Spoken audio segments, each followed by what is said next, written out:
हरे राम राम राम। तो हम लोग जय राधा माधव पहले चयन करते हैं, उसके बाद में आज का जो विषय है उस पर हम लोग चर्चा करेंगे। जय राधा माधव कुंज विहारी, जय राधा माधव कुंज विहारी, जय राधा माधव कुंज विहारी, जय राधा माधव कुंज विहारी, जय गोपी जन वल्लभ गिरिवरधारी,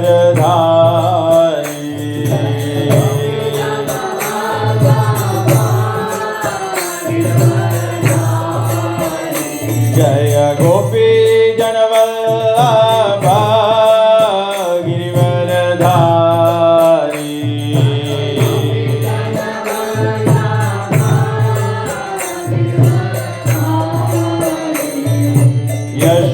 यशोदानंदन व्रज जन रंजन,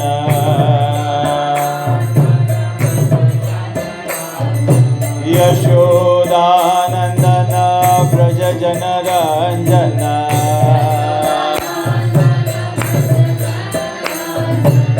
यमुना तीरा वनचारी,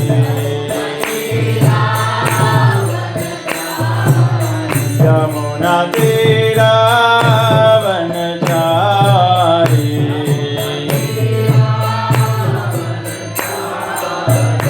जय राधा माधव कुंज विहारी,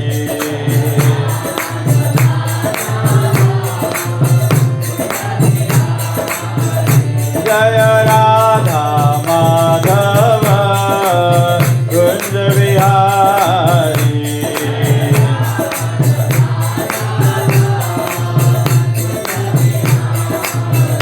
जय श्री कृष्ण चैतन्य प्रभु नित्यानंद, श्री अद्वैत गदाधर श्रीवासादि गौर भक्तवृंद,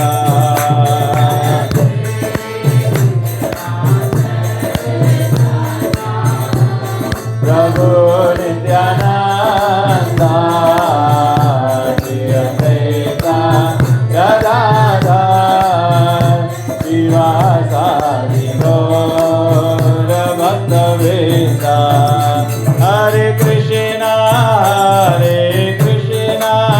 कृष्णा कृष्णा हरे हरे, हरे राम राम राम हरे हरे,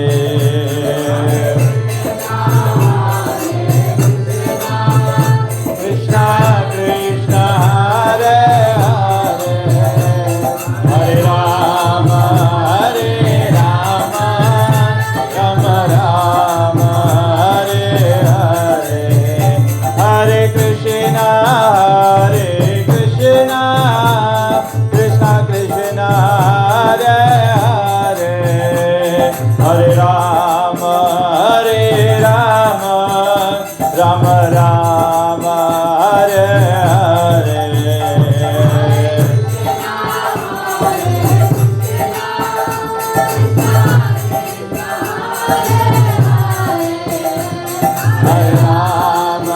हरे राम राम राम हरे हरे, हरे कृष्णा कृष्णा कृष्णा हरे हरे, हरे Ram Ram Ram Hare Hare,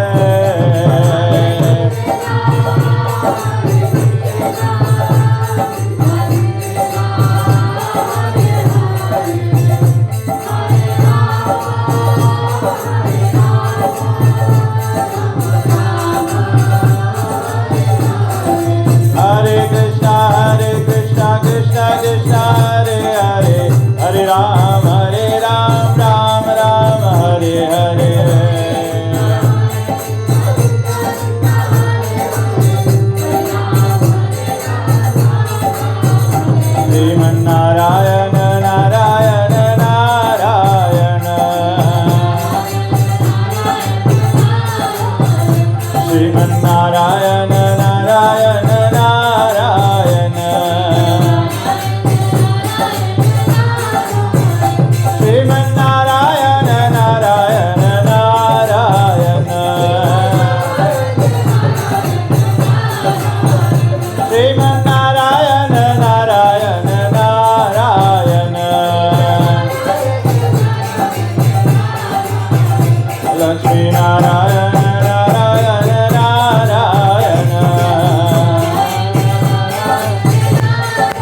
Lakshmi Narayan Narayan Narayan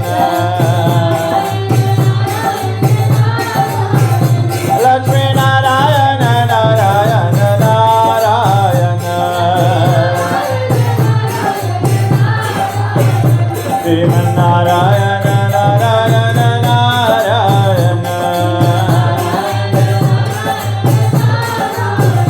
Sriman Narayana Narayan Narayan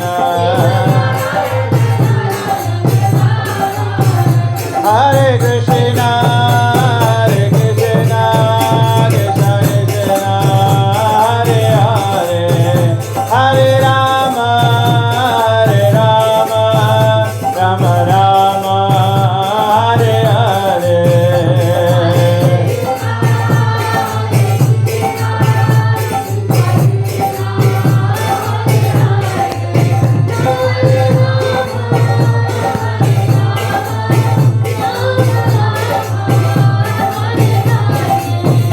Jai Gaura Hari Bol Hari Bol Hari Bol Gaura Hari Bol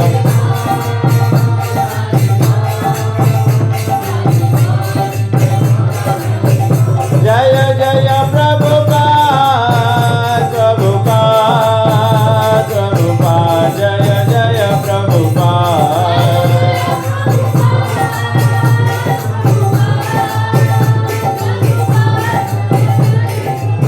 Jaya Jaya Gurudev Gurudev Gurudev Jaya Gurudev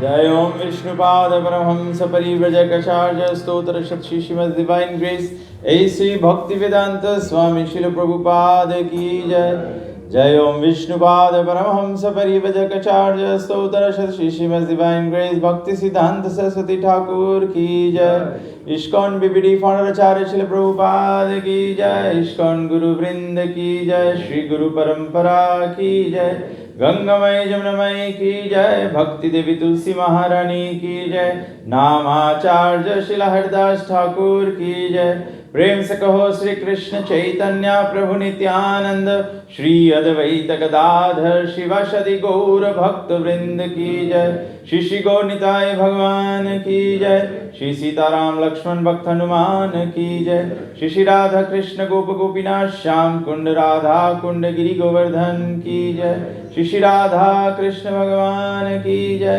युग धर्म हरे कृष्ण महामंत्र की जय ग्रंथराज श्रीमद् भागवत महापुराण की जय श्रीमद् भगवद गीता की जय अनंत कोटि वैष्णव वृंद की जय निताई गौ प्रेमानंदे हरि हरि बोल हरे कृष्णा। तो सर्वप्रथम हम लोग मंगलाचरण करते हैं गुरुजनों के भगवान के कमल चरण तक अपना प्रार्थना अर्पण करते हैं। ओम अज्ञानतिमिरन्धस्य ज्ञानाञ्जनशलाकया चक्षुरुन्मिलितं येन तस्मै श्रीगुरवे नमः। श्रीचैतन्यमनोभीष्टं स्थापितं येन भूतले स्वयं रूपकदा मह्यं ददाति स्वापदान्तिकं। वन्देऽहं श्रीगुरु श्रीयुतपदकमलं श्रीगुरुन् वैष्णवंश्च श्रीरूपं साग्रजातं सहगण रघुनाथान्वितं तं सजीवं साद्वैतं सावधूतं परिजनसहितं कृष्णचैतन्यदेवं श्रीराधा कृष्णपादान् सहगण ललिता श्रीविशाखान्वितं च। हे कृष्ण करुणा सिन्धु दीनबन्धु जगत्पते गोपेश गोपिका कांत राधा कांत नमस्तुते। तप्त कंचन गौरांगी राधे वृंदावनेश्वरी वृषभानुसुते देवी प्रणमामि हरिप्रिये। वाञ्छा कल्पतरुभ्यश्च कृपा सिन्धुभ्यैव च पतितानं पावनेभ्यो वैष्णवेभ्यो नमो नमः। नमः ओम विष्णुपादाय कृष्णप्रेष्ठाय भूतले श्रीमते भक्तिवेदांत स्वामिनिति नामिने। नमस्ते सरस्वती देवे गौरवाणी प्रचारिणे। निर्विशेष शून्यवादी पाश्चादेशतारिणे। जय श्री कृष्ण चैतन्य प्रभु नित्यानंद श्री अद्वैत गदाधर शिवासदि गौर भक्त वृंदा। हरे कृष्ण कृष्ण कृष्ण हरे हरे, हरे राम राम राम हरे हरे। ओम नमो भगवते वासुदेवाय। ओम नमो भगवते वासुदेवाय। ओम नमो भगवते वासुदेवाय। जस्या प्रसादाद भगवत् प्रसादो, जस्या प्रसादान्न गति कुतोऽपि।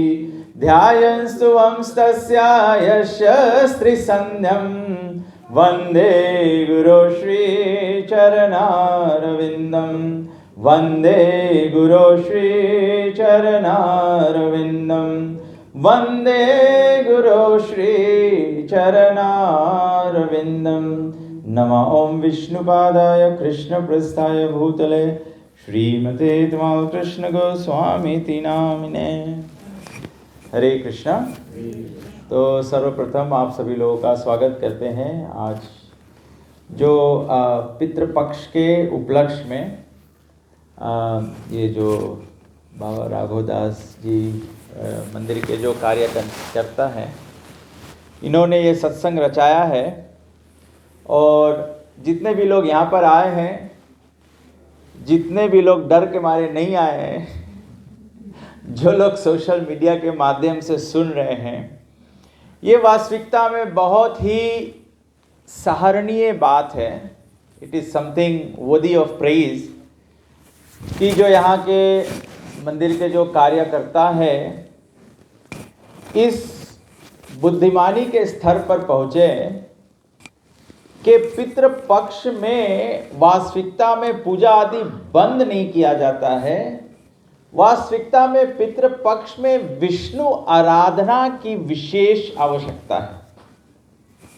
और आज हम लोग इसको ग्रंथों के आधार पर चर्चा करेंगे, जिसमें कि जो हमारा समाज अज्ञानता में पड़ा हुआ है या लोक का रीति के भ्रम में पड़ा हुआ है, हम लोग उससे बाहर निकल सकें। एक प्रसंग हम लोग अभी के समय में ध्यान कर सकते हैं। आप लोग बताइए, जो बुजुर्ग लोग हैं, जिनकी दाढ़ी मूछ बाल सफ़ेद हो गई है, शायद वो लोग जानेंगे, हमारे युवा बच्चे लोग नहीं जानेंगे कि आज से लगभग 25 या 30 साल या 50 साल पहले हम केवल ध्यान करें, चर्चा करें। आप बतलाइए कि हम लोग कितना ज़्यादा पितृ दोष के बारे में जानते थे या चर्चा होता था। अभी आप देखिए, जो भी कार्य किया जा रहा है, कहीं पर भी कुछ किया जा रहा है, विवाह लग्न किया जा रहा है, पूजा पाठ किया जा रहा है, परिवार के प्रगति के लिए कुछ किया जा रहा है, बारंबार सुनने में आता है कि एक और एक पूजा का बहुत अच्छा प्रसंग है कि आपके कुल में पितृ दोष है। आप लोग सुने कि नहीं? Isn't it becoming very common these days? Everyone is talking about पितृ दोष। और अभी से 25-50 साल पहले ये सब बहुत चर्चा नहीं था। हमने तो हमारे परिवार में आजी आजा से, नाना नानी से कभी ये सुना नहीं था। हमारे परिवार में कभी पितृदोष नहीं लगा। तो हम लोग समझेंगे, आज हम लोग ग्रंथों के माध्यम से समझेंगे। और इसीलिए मैं कह रहा हूं कि ये मंदिर के कार्यकर्ता worthy of respect, worthy of glorification है, क्योंकि पितृपक्ष में वास्तव में सभी लोग पूजा पाठ बंद कर देते हैं। कहां से सीखे हैं? कोई अंधा विश्वास शुरू कर दिया, लोग पकड़ लिए इसको। इसको प्रमाण से हम लोग चर्चा करेंगे। तो सर्वप्रथम शुरू करेंगे हम लोग के भगवान भगवत का जो ज्ञान है, वो ग्रंथ बताया गया है कि 4 संप्रदाय में प्रमाणिक ज्ञान आता है। एक कुमार संप्रदाय, दूसरा रुद्र संप्रदाय। कुमार संप्रदाय मतलब जो 4 कुमारों से संप्रदाय आता है। रुद्र संप्रदाय मतलब जो शिव जी का संप्रदाय आता है। श्री संप्रदाय अर्थात लक्ष्मी जी से जो संप्रदाय आता है। और चौथा ब्रह्म संप्रदाय जो ब्रह्मा जी से आता है। यही केवल 4 संप्रदाय है जो धर्म के क्षेत्र में बताया गया है कि प्रमाणिक। जो कोई भी किताब बिक रहा है, कोई हिंदी किताब बिक रहा है, उसका मतलब नहीं वो ग्रंथ हो गया है। प्रमाणिक ग्रंथ होना चाहिए। तो मैं सोचा कि ऐसे तो हरे कृष्ण वाले जो है वे ब्रह्म मध्व गौड़ीय संप्रदाय से जुड़े हुए हैं। हमारे संप्रदाय का शुरुआत ब्रह्मा जी से हुआ है। लेकिन अधिकांश लोग पूरे विश्व में शिव जी की आराधना तो करते हैं। लोग शिव जी को तो भगवान मानते हैं या संबोधन करते हैं, भगवान कहते हैं। तो हम लोग कुछ शिव जी के बताए हुए बातों को ही लेकर धर्म को समझने का प्रयास करें। क्योंकि अन्यथा आप बोलेंगे कि हरे कृष्णा वाले हैं इसीलिए बोल रहे हैं। आप शिव जी को तो मानते हैं, शिव जी को पूजते हैं, शिव जी के प्रति व्रत रखते हैं। लेकिन किसी को पूजना, किसी को मानना तभी मानना होता है जब उनके बताए हुए वाक्यों के, उनके बताए हुए उद्देश्यों को हम लोग समझें, समझना चाहिए। तो सर्वप्रथम प्रमाणिक ग्रंथ जो है, जो आप सभी लोग मानेंगे, और अगर नहीं मानते तो आज समझ जाएं कि प्रमाणिक ग्रंथों में वर्णन किया गया है स्वयं स्कंद पुराण में। स्कंद पुराण में जब शिव जी अपने पुत्र कार्तिकेय और पद्म पुराण में अपनी अर्धांगिनी माता पार्वती से वार्तालाप करते हैं, तो स्कंद पुराण में चर्चा में ग्रंथों के महत्व में गीता महत्व दिया गया है।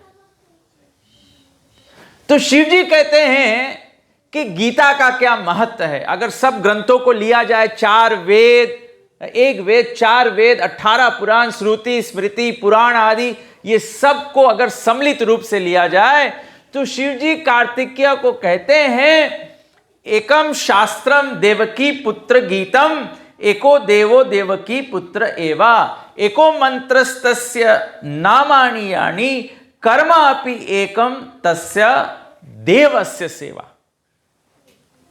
शिव जी कहते हैं एकम शास्त्रम देवकी पुत्र गीतम। अगर जैसे गैया को दुहा जाए तो दूध निकलता है, दूध का जो सार है वो दूध को पकाने के बाद में, तपाने के बाद में जब दूध गाढ़ा हो जाता है तो उसको दही बनाया जाता है। दही बनाने के बाद में जब उसको मथा जाता है तब उसमें से मक्खन निकलता है, और मक्खन को जब पुनः तपा जाए, पुनः पकाया जाए तो उसमें से उसका जो सार है वो क्या निकलता है? घी। ठीक इसी प्रकार से शिव जी कह रहे हैं एकम शास्त्रम देवकी पुत्र गीतम। अगर सब शास्त्रों का सार निकाला जाए तो वो घी ग्रंथ है, वो है भगवत गीता। देवकी पुत्र गीतम मतलब जो देवकी पुत्र जो गायन किए हैं, जो उवाच किए हैं, जो उद्देश्य दिए हैं, वो ही एकमात्र शास्त्र है। शास्त्र मतलब, शास्त्र शब्द आता है शासन शब्द से। शासन मतलब रूल्स एंड रेगुलेशंस है। कोई भी एक देश में शासन होता है। तो जो शासन होता है उससे बढ़कर कुछ नहीं होता है, जो कानून होता है उससे बढ़ के कुछ नहीं होता है। तो शिव जी कहते एकम शास्त्रम देवकी पुत्र गीतम, एक ही शासन है और वो है भगवान का गीत, भगवान का बात जो है, भगवान का गायन जो है। इसीलिए ग्रंथों में बताया गया है धर्माम तो साक्षात भगवत प्रणीतम, धर्म क्या है जो भगवान बोल रहे हैं। धर्म किसी मनुष्य का बनाया हुआ नहीं है, हमारा तुम्हारा बनाया हुआ नहीं है, ये कुल का बनाया हुआ नहीं है, वो कुल का बनाया हुआ नहीं, ये समाज का बनाया हुआ नहीं है। धर्म जो है वो भगवान का बनाया हुआ है। इसीलिए अन्य मजहब में धर्म को क्या कहते हैं? Word of God. तो वो भगवान का वाक्य क्या है? जो स्वयं भगवान श्री कृष्ण देवकी पुत्र, जो देवकी पुत्र जो महाभारत के बीच में खड़े होकर और अर्जुन को कथन किया, अर्जुन को सुनाया। और एको देवकी देवकी पुत्र, एको देवो देवकी पुत्र एवं। अगर देवो मतलब जो पूजनीय है, जो सर्वोत्तम पूजनीय है, वो केवल देवकी पुत्र एवं है। महाभारत में भी हम लोग देख चुके हैं, जब युधिष्ठिर महाराज यज्ञ कर रहे थे तो बताया गया कि कौन व्यक्ति को अग्र पूजा अर्पण किया जाएगा, तो श्री कृष्ण को नियुक्त किया गया।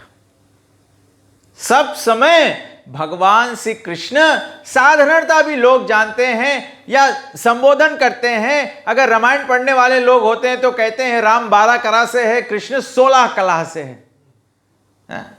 ऐसे तो राम और कृष्ण में कोई भिन्न भेद नहीं है, लेकिन समझाने के तात्पर्य में कहते हैं कि सर्वोत्तम कृष्ण अवतारी है, कृष्ण अवतार नहीं है। और बताया गया है एको मंत्रस्तस्य नामानि यानि। अगर सभी मंत्रों का राजा किसी को नियुक्त किया जाए तो केवल वही मंत्र राज है जिसमें कृष्ण का वर्णन है। कर्मापि एकम तस्या देवस्य सेवा।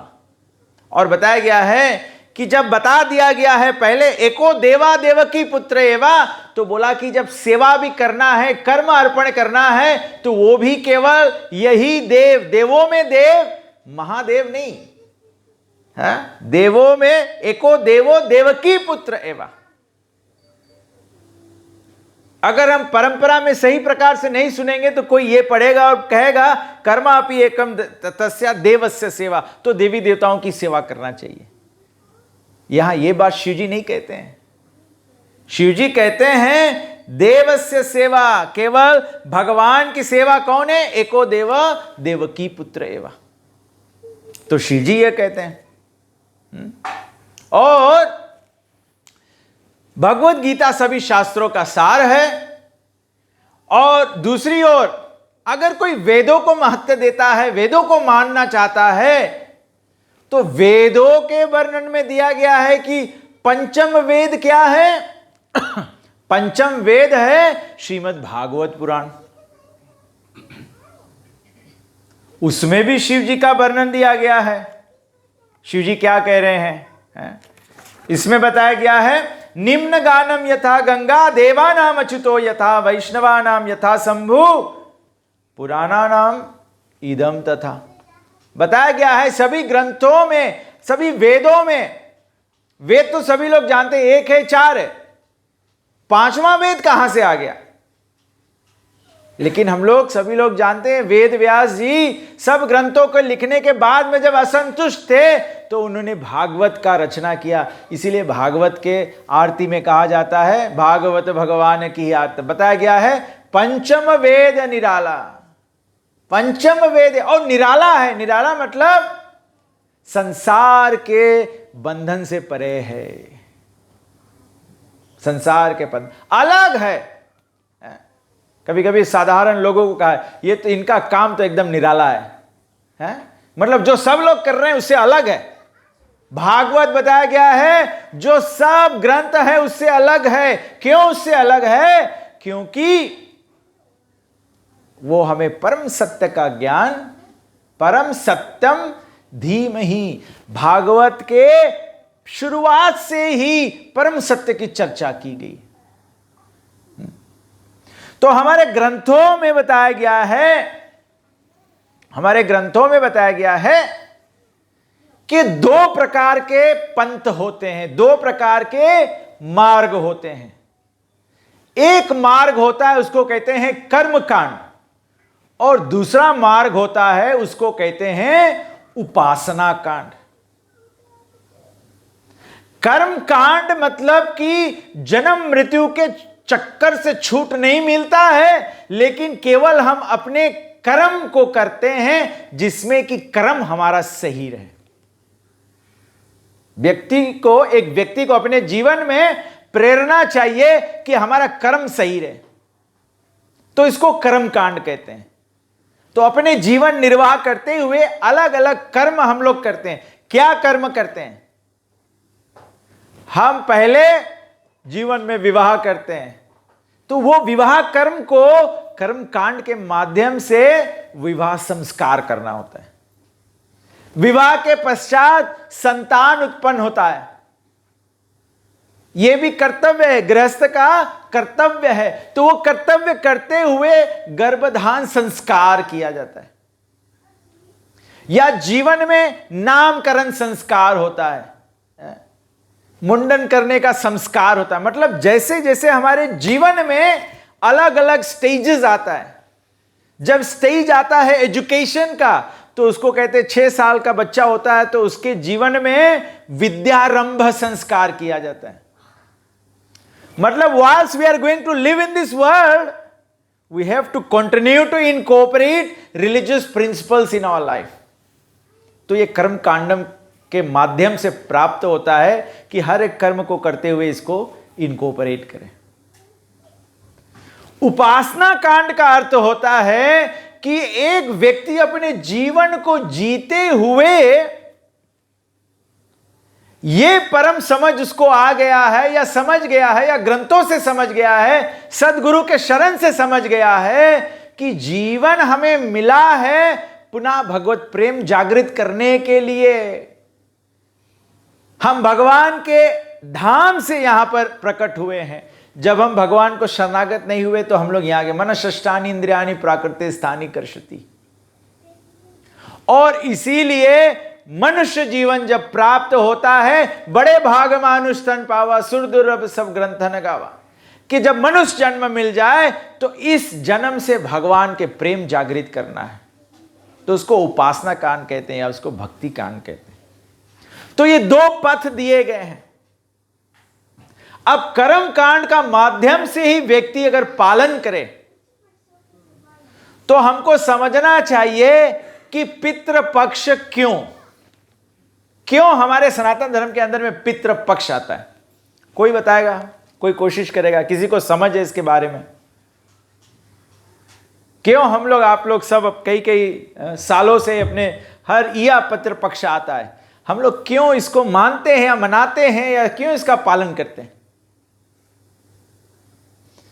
ग्रंथ कहता है कि पितृपक्ष एक ऐसा समय होता है, पितृपक्ष एक ऐसा समय होता है जब पितरों को पितृलोक से यमराज छूट देते हैं कि अपने वंशज में जाओ और उनसे पिंड दान लेकर आओ।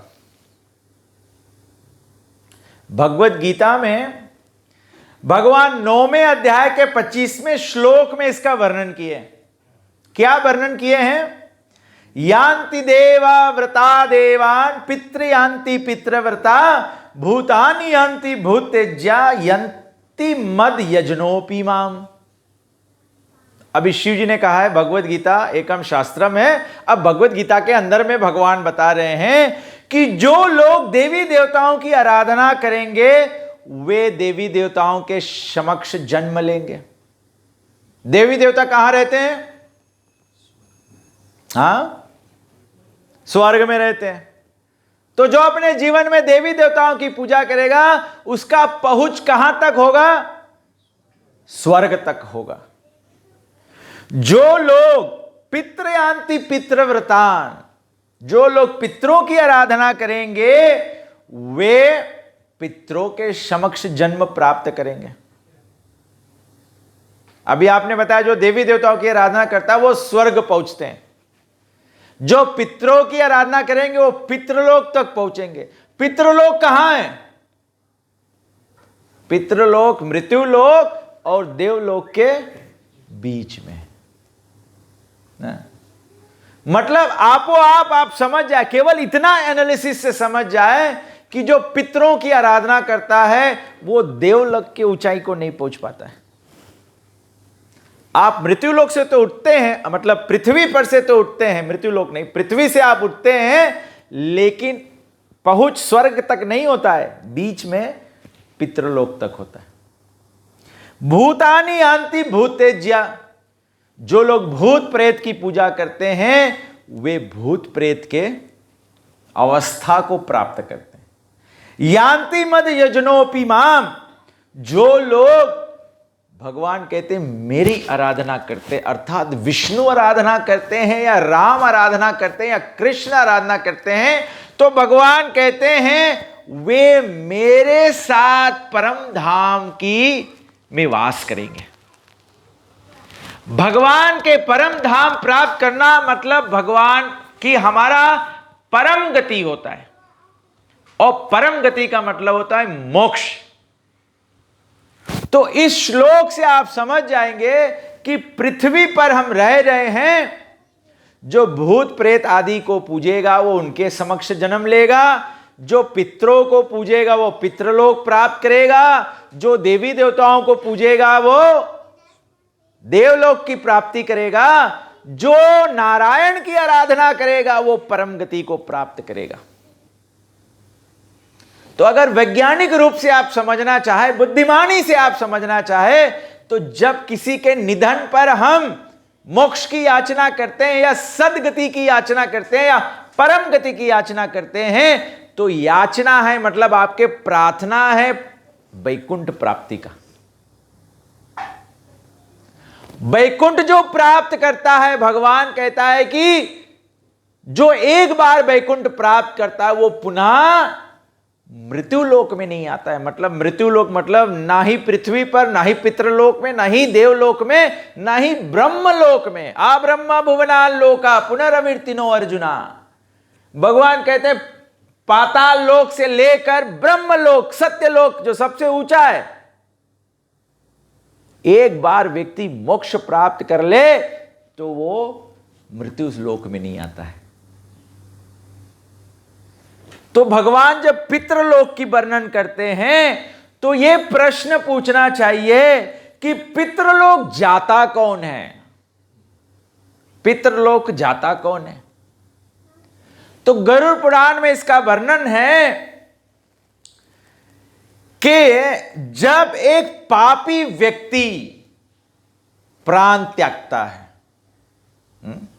कोई बताएगा पापी व्यक्ति क्या है? यह समझ बराबर होना चाहिए। किसको पापी कहते हैं? पापी कौन व्यक्ति है? जो अपना मनमानी करता है, जो शास्त्रों की बात नहीं मानता है। आपको डेफिनेशंस क्लियर होना चाहिए। केवल आप लोग नहीं सुन रहे, सोशल मीडिया में भी लोग सुन रहे हैं। हमारा प्रयास है कि लोगों को ज्ञान से उत्तेजित करें। जिसको one who is not merciful, जिसको दया नहीं है। दया धर्म का मूल है, पाप मूल अभिमान। तो गरुड़ पुराण ने बताया कि पापी व्यक्ति का जब मृत्यु होता है तो उसको कारण देह प्राप्त होता है, जिसके माध्यम से वो यमदूत का, यमराज का दंड भोगता है। और इस प्रकार से पापी का जो यात्रा शरीर त्याग के और यमलोक तक जाए वो 1 साल का होता है। इसीलिए लोग तेरही करते हैं, 10 गात करते हैं, 13वीं करते हैं, छमई करते हैं और फिर सलीना करते हैं। सलीना करते हैं मतलब अब पहुंच गया नरक, यमलोक पहुंच गया। तो बताया गया है जमलोक पहुंच जाता है तो उसको प्राप्त होता है यतन देह। यतन देह का मतलब है कि जैसे जो पाप हम यहां पर किए हैं वो पाप के दंड भुगतने के लिए जो हम दूसरे के साथ में करे हैं वही वहां पर हमारे साथ में होगा। ठीक, तो बहुत सरल है समझना कि पहला पाप हम लोग करते हैं युतम पाणम श्रियम सूनम। सबसे पहला पाप जो सब लोगों को जान लेना चाहिए, लोगों को अच्छा नहीं लगेगा सुनने में लेकिन सुन लो क्योंकि यह पाप है। पहला पाप जो है जो हम लोग जीव हत्या करते हैं। ठीक है, जैसे आप एक जानवर का गला काट देते हो। एक जानवर का जब आप गला काट देते हो तो उसकी गला कितना बार काट सकते हो? एक बार काटोगे वो जंतु जो है वो मर जाता है, फिर उसको नहीं काट सकते ना, उसका काट के मांस भक्षण कर सकते हो लेकिन एक बार काटने से उसका मृत्यु हो जाता है। ठीक है, तो हम जब यमलोक जाएंगे तो अपने जीवन में हमने एक बार नहीं जीव का गला काटा है, कितनी बार काटा है, तो उसका दंड हमको क्या मिलना चाहिए? उतना बार हमारा गला कटना चाहिए। लेकिन अगर गला एक बार कट जाए फिर तो हम मृतक हो जाएंगे। तो जब यमलोक में जाया जाता है, किसको यत्न शरीर कहा जाता है? यतन शरीर कहा जाता है कि उस शरीर में हमारा गला कटेगा, हमको पीड़ा होगा, हमको मृत्यु का महसूस होगा, लेकिन हम लोग मरेंगे नहीं। दूसरा बार गला कटेगा, तीसरा बार गला कटेगा। जितना बार गला काटा है किसी जानवर का उतना बार आपका गला कटेगा। उसको कहते हैं यतन शरीर। इसीलिए यमलोक में जाके जो शरीर प्राप्त होता है, इसीलिए गरुड़ पुराण वर्णन करता है कि तांबे के ऊपर अग्नि बर रहा है, ऊपर सूर्य का तेज होगा, उसमें चलोगे, उसमें जलोगे लेकिन मरोगे नहीं। यहां पर एक व्यक्ति को आग लगा दो, वो जल के मर जाएगा, प्राण निकल जाएगा। वहां पे प्राण निकलेगा नहीं क्योंकि आपको यतन शरीर प्राप्त हुआ है। तो जब ये हो जाता है, और बताया गया है जब ये दंड मिलता है हमें, जब ये दंड मिल जाता है तो हमको वो दंड मिलने के बाद तुरंत हमारा जन्म नहीं हो जाता है। जैसे बताया गया कोई व्यक्ति किसी का कर्जदार हो तो उसको जन्म बैल का मिलता है वो पूर्ण करने के लिए। ठीक है, तो गरुड़ पुराण कहता है जब हम यमलोक जाके इस प्रकार से दंडित होते हैं, जब दंड हमको मिल जाता है, हमको ट्रेनिंग कर दिया है कि अब बैल बनना है, तो उसके बाद में हम तुरंत बैल का जन्म नहीं प्राप्त कर लेते हैं। ठीक समय मिलता है तब वो जन्म करने का जन्म हमें प्राप्त होता है। मानव स्तर पे हम लोग सुनेंगे, समझेंगे इसको। जैसे कभी कभी हमारे परिवार में मानो एक बहुत ही बुरा संतान हो जाए, तो हम लोग ग्रंथों से समझते हैं कि चलो हमारा कोई जन्म का कर्म था इसीलिए वो आके हमारा चुक्ति कर रहा है। लेकिन ऐसे ही किसी के घर में संतान जन्म नहीं हो जाता है, उसके लिए सही समय होना चाहिए। तो वो सही समय पे जिसका कर्जदार है वो उसके घर में जन्म लेगा। तो गरुड़ पुराण कहता है कि जो वेटिंग पीरियड है for the right time, that's the time the living entity goes to पितृलोका। पितृलोक कौन सा लोक है? ट्रांजिशन लोक है। यहां पे वेटिंग होता है। जब यहां पे वेटिंग हो रहा है तभी भी भगवान का करुणा है, यमराज का करुणा है कि जब एक व्यक्ति पितृलोक में स्थित है तब भी उसको मौका दिया जाता है कि अपने वंशज में जाके और पिंड प्राप्त करके आओ। अगर ये वंशज जो है, आपका पुत्र जो है, आपका पौत्र जो है, अगर वो आपको सही प्रकार से पिंड दे दे तो भी आपका पितृलोक से उद्धार हो सकता है। पितृलोक से पुनः यहां पे आके कर्म भुगतना, फिर भी देखो भगवान कितने दयालु हैं। भगवान is always giving you a chance. इस जन्म में गुरु साधु शास्त्र के माध्यम से भगवान आते हैं कि हम अपना समझ, अपना कर्म, अपना कार्य जो है उसको सुधार ले। इसीलिए सत्संग का विशेषता है। तो यह भगवान का अवसर है।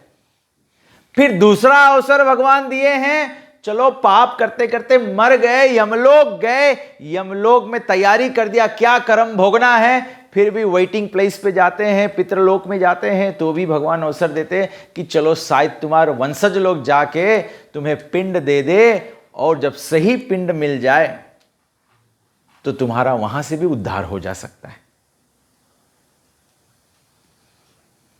तो भगवान ऐसा अवसर देते हैं। जब कोई व्यक्ति अपने जीवन में अच्छा कार्य करते हुए मरता है, कोई पुण्यशाली व्यक्ति होता है, तो उसको प्राप्त होता है कारण देह, जिसके माध्यम से उसको यमलोक ले जाया जाता है, और यहां तक कि उसको दैविक स्वर्ग के विमान में ले जाया जाता है, क्योंकि अच्छा व्यक्ति है। तो ऐसा व्यक्ति स्वर्ग को प्राप्त करता है। स्वर्ग जब प्राप्त करता है, अपने पुण्य के आधार से स्वर्ग का सुख भोगता है। जब सुख का भोग जो है, जो पुण्य है, वो क्षीण हो जाता है, मतलब you have already spent your good earnings, जो कमाई अच्छा किया था उसको स्वर्ग में जाके खर्च कर दिया। स्वर्ग में खर्च करने के बाद में पुनर्जन्म, फिर से मृत्यु लोक में आना, पृथ्वी पर फिर से जन्म होगा जब पुण्य समाप्त हो जाएगा। तो जब पुण्य समाप्त होगा, पृथ्वी पर आना होगा, तो फिर जब सही समय इंतजार करने के लिए वेटिंग रूम है पितृलोक। तो जो नरक से आया है वो भी पितृलोक में वेट करता है, जो स्वर्ग से गिरा है वो भी पितृलोक में वेट करता है। तो पितृ पक्ष का समय होता है कि जब पितरों को यमराज छूट देते हैं, जाओ पिंड लेकर आओ। ये 15 दिन का छूट होता है, एक पक्ष का छूट होता है। तो हर साल ये अवसर आता है। तो जब तक पुनर्जन्म न मिले तब तक ये अवसर मिलता है। और बताया गया है कि पितृपक्ष के समय हमारे जो वंशज है वो हमारे घर आते हैं और ये देखते हैं कि हम उसके प्रति क्या कर रहे हैं। तो हम सभी लोग कर्म कांड भी देख सकते हैं और उपासना कांड, भक्ति का पथ के माध्यम से दोनों भक्त और अभक्त दोनों देख सकते हैं। अगर आपका वंशज भक्त नहीं था, मोक्ष नहीं प्राप्त किया है, तो दोनों वंशज में आते हैं पितृ, देखने के लिए आप क्या कर रहे हो। तो जब वे हमारे द्वार पर आते हैं 15 दिन के लिए, तो जो वंशज होते हैं, जो पुत्र होते हैं, उनको तर्पण, दान, प्रसाद और ब्राह्मणों की सेवा करनी चाहिए, क्योंकि इसके माध्यम से पितृ को पुण्य प्राप्त होता है, तब पितृ को पुण्य प्राप्त होता है। लेकिन जब यह नहीं होता है, जब यह नहीं होता है, तो आपने अपने पितृ दोष का बीज बो दिया। पितृ दोष क्या है कि पितृ आता है, कभी कभी हम लोग देखते हैं ना, भिखारी हमारे पास आते हैं, बोले कुछ मदद कर दो भैया।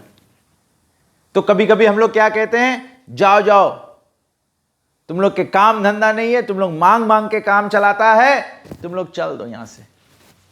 तो भिखारी जाते जाते क्या बोलता है, कभी कभी भिखारी श्राप दे के जाता है कि नहीं, अनुचित बोल के जाता है कि नहीं है?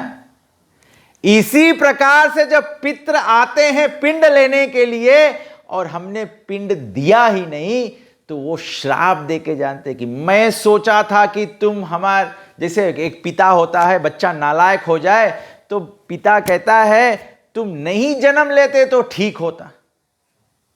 हर एक बाप चाहता है कि बच्चा उसका नाम रोशन करे। ये तो संसारिक उदाहरण है। ठीक इसी प्रकार से हमारे पितृ चाहते हैं कि हमारा पुत्र जो है हमारे को सदगत करे। इसीलिए तो हमारा सभ्यता है कि माई बाप मरे तो लड़का काम में आगी लगाओ, है। लेकिन खाली आगी लगाए से नहीं चली। आगी लगाओ मतलब जन्म मृत्यु के चक्कर में आगी लगा दो, पुराना पुनः जन्म नहीं होए। उलों के प्रकृति में नहीं आगी लगा दो पाप करके। हम लोग तो उलों के बढ़ंती में, प्रोग्रेस में आगी लगा देता है। तो जब हमारे पितृ रुष्ट हो जाते हैं, when they become angry on the descendants, then they curse the descendants to suffer। इसीलिए अगर कर्म कांड के माध्यम से देखा जाए तो बताया गया है कि जब व्यक्ति पितरों के प्रति पिंड करता है तो उसका लाभ क्या होता है कि वंशज में प्रगति और शांति होता है, मतलब पीस एंड प्रोस्पेरिटी होता है। तब ऐसे आदमी लोग के आजकल काम नहीं बने, कोई चीज करो तब फिर पंडित के लगे जियो, पंडित बोले पितृ दोष है तुम लोग के पितृ श्राप कर दी से तबे न उन्नति हुई, न सफलता मिली, न शांति मिली है। और बताया गया है कि पिंड के कार्य से क्या होता है परिवार के लिए, परिवार आध्यात्मिक प्रगति करता है। और तीसरा बताया गया है हमारे पितृ मोक्ष को प्राप्त करते हैं। लेकिन बात को आगे बढ़ाते हुए अब समझो, अब यह समझना पड़ेगा कि कर्म कांड के माध्यम से और उपासना कांड के माध्यम से जब हमारे को प्रगति और शांति प्राप्त होना चाहिए, वंशज की बढ़ंती, परिवार में सुख शांति आना चाहिए, आध्यात्मिक प्रगति आना चाहिए और पितृ का उद्धार होना चाहिए, तो मतलब अगर कर्म कांड के माध्यम से करते हो या उपासना कांड के माध्यम से करते हो, दोनों का मेल होता है कि दोनों पद्धति से विष्णु को केंद्र बना के यह कार्य किया जाता है। जैसे अभी के समाज में लोग क्या करते हैं, पितृपक्ष में हम लोग सीधा निकाल देते हैं। सीधा को सीधा रकम से निकालना चाहिए। क्या सीधा रकम है? हम लोग अपने घर पे कुछ नहीं करना चाहते हैं, पूजा पाठ तो बंद कर दिए हैं। हम लोग सोचते हैं केवल पंडित के घरे थरिया भर के चीज भेजाए दो, हम लोग के पितृपक्ष होइगे। नहीं होता है। न कर्म कांड के माध्यम से होता है, न ही उपासना कांड के माध्यम से होता है। पितृपक्ष के कार्य करने के लिए बताया गया है 5 कार्य होना चाहिए। चाहे कर्म कांड के माध्यम से करो, चाहे उपासना कांड के माध्यम से करो। 5 कार्य जो पितृ उद्धार के लिए किया जाता है। पहला है अन्नदान। तो लोग अन्नदान को रोंग समझ लिए हैं। लोग सोचे केवल चावल दाल आलू प्याज भेजाए दो, पंडित तलक हम लोग के पितृपक्ष होइगे। अन्नदान के मतलब है भोजन बनवाकर अन्न से भगवान को भोग लगा के और ब्राह्मणों भक्तों और प्रजा को ब्रह्म भोज कराना, यह विधि है। मैं चाहता हूं कि सब लोग इसको समझे, जो सोशल मीडिया से सुन रहे, जो लोग यहां हैं। हम लोग ये भ्रम में पड़ गया है, ये गलत कार्य हम लोग कर रहा है कि हम लोग पितर पक्ष में नारायण के पूजा बंद कर दिया। सभी को पितृ दोष ले, सीधा निकालने से कोई पितृ दोष से मुक्त नहीं होगा, क्योंकि अन्नदान होना चाहिए, प्रसाद का वितरण होना चाहिए। इसीलिए जब राजन जी ने यहां प्रोग्राम के बात किया तो सबसे पहले हम प्रसन्न हुए कि कोई मंडली तो फिजी में है जिसको सही दिमाग है कि पितृ पक्ष में नारायण की आराधना होनी चाहिए। किसी के पास तो दिमाग आया। और दूसरी बात हमने कहा था कि जितने भी लोग इसमें सम्मिलित होना चाहते हैं वो आज का जो महाप्रसाद है उसमें सभी लोग योगदान दे, क्योंकि हम जानते हैं ग्रंथ का बात है कि जितने लोग सम्मिलित हो रहे हैं उनको अन्नदान कराएं जिसमें उनके पितरों का लाभ हो, उनके पितरों का लाभ हो। तो अन्नदान आवश्यक है। दूसरा बताया गया है गौ सेवा होना चाहिए, है? मरे के बाद में केवल गाय के पूंछ पकड़ के पार जाए से कुछ नहीं सुधरेला है? और रूप्स वाला गाय पकड़ के करियो तो औरे नहीं उद्धार हुई है। गरुड़ पुराण में नहीं लिखान है, गरुड़ पुराण में नहीं लिखान है कि प्लास्टिक ला फ्लोटिंग ला पकड़ना तो वैतरणी में वो एक संगे फ्लोट हो जाइए। गौ सेवा जो है, क्या बोला प्रभु जी? हाँ, हाया वाली गाय तो डूब जाएगी। नहीं नहीं, गौ का पूंछ पकड़ने से हमको हाय हो जाना चाहिए, हमको हाय हो जाना चाहिए। देखो आप लोग बुद्धिमान लोग हैं, आप लोग को बात समझ में आ रहा है। Please all of you have to help Sanatan Dharma to remove this illusion. समझ गया? कुछ लोग के लड़े पड़ी और ये लड़ाई में, ये युद्ध जीत में कुछ आपन सेना भी मारा जाए, कोई बात नहीं, लेकिन अंत में धर्म के विजय हुई। कलयुग जैसे जैसे बढ़े हैं, दुख तो लगे हैं कि धर्म के विनाश होए हैं, लेकिन कलयुग के प्रभाव यही रकम रही। लेकिन 2-4 आदमी बताया गया है, एक घने जंगल में अगर 2-4 चंदन की पेड़ हो तो पूरा घना चंदन कैसा महकता है? पूरा घना वन कैसे महकेगा? चंदन महकने लगेगा। This is the truth. I know many people will oppose me, let it be. जिसको मानना है मानो और जिसको नहीं मानना है मत मानो, लेकिन जो मानेगा, जो इसको धारण करेगा, आप अपने अंतिम गति पे देख सकेंगे कि बैकुंठ का विमान आएगा और आप बैकुंठ की प्राप्ति करोगे। और इसका हर एक प्रमाण जो है हमारे ग्रंथों में दिया गया है, हमारे ग्रंथों में दिया गया है। सब लोग भागवत महात्म्य में पढ़ते हैं, किसका कथा पढ़ते हैं?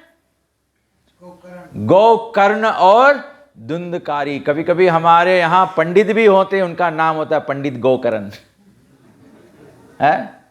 लेकिन दुर्भाग्य से पंडित गोकर्ण को भी नहीं पता है कि हमारे ग्रंथ क्या कह रहा है। धुंधकारी जो पापी था, गोकर्ण का भाई था, अनुचित कार्य करते हुए उसका मृत्यु हो गया, जिसके फल स्वरूप धुंधकारी प्रेत योनि प्राप्त कर दिया। जब वो प्रेत योनि प्राप्त कर दिया, पितरों के भांति धुंधकारी का कोई पुत्र नहीं था, तो पित्र के उद्धार करने के लिए, वो उद्धार की याचना करने के लिए अपने भाई के पास आया। पितृ पक्ष में आप अपने भाई के प्रति भी कर सकते हैं, बाप के प्रति भी कर सकते हैं। जिनका वंशज में पुत्र नहीं है तो आसपास वाले भी कर सकते हैं, क्योंकि हम सब एक है, वासुदेव कुटुंबकम। तो धुंधकारी जब प्रेत योनि को प्राप्त कर लिया, उसका सद्गति नहीं हुआ, तो धुंधकारी अपने भाई गोकर्ण के पास आया। गोकर्ण पहले क्या किया? सबसे पहले गोकर्ण पानी और तिल और चावल का बनाया हुआ पिंड दान किया। क्या धुंधकारी प्रेत योनि से छूटा? नहीं छूटा। फिर गोकर्ण गया में जाके धुंधकारी के प्रति पिंडदान किया फिर से। क्या धुंधकारी प्रेत योनि से छूटा? नहीं। फिर गोकर्ण ने क्या किया? एक बांस को गाड़ के उसमें धुंधकारी को स्थित किया पहले, है? और फिर धुंधकारी को उन्होंने भागवत सुनाया, है? तो क्यों धुंधकारी को बांस में गाड़ के स्थित किया? हम लोग सोचते हैं भागवत बस ऐसे ऐसे ऐसे, लोग भागवत घर पे रचाते हैं, भागवत रचा के फिर पाल बिछाते हैं और खुद भागवत सुनते नहीं है। हम लोग अपने घर पे पूजा पाठ करते हैं, क्या करते हैं?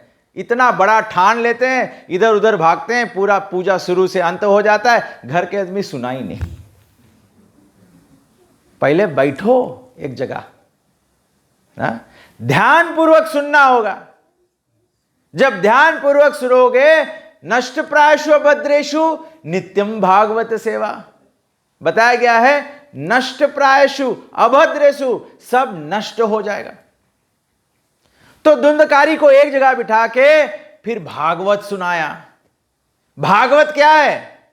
भागवत भगवान की है आरती, हरि ज्ञान यही है। और क्या? हरि ज्ञान यही, वरदान यही है, जगमंगल की आरती। भागवत जो है वो पापियों को पाप से है तारती। अरे भाई, पितृ पक्ष में पापी पितरों को ही तो तारना है। जब भागवत ही बंद करके बैठ जाओगे तो तारण कैसे होगा? हैं? देखो, हमारा धर्म कोई अंधा विश्वास नहीं है, हमारा धर्म बहुत बड़ा विज्ञान है, साइंस है।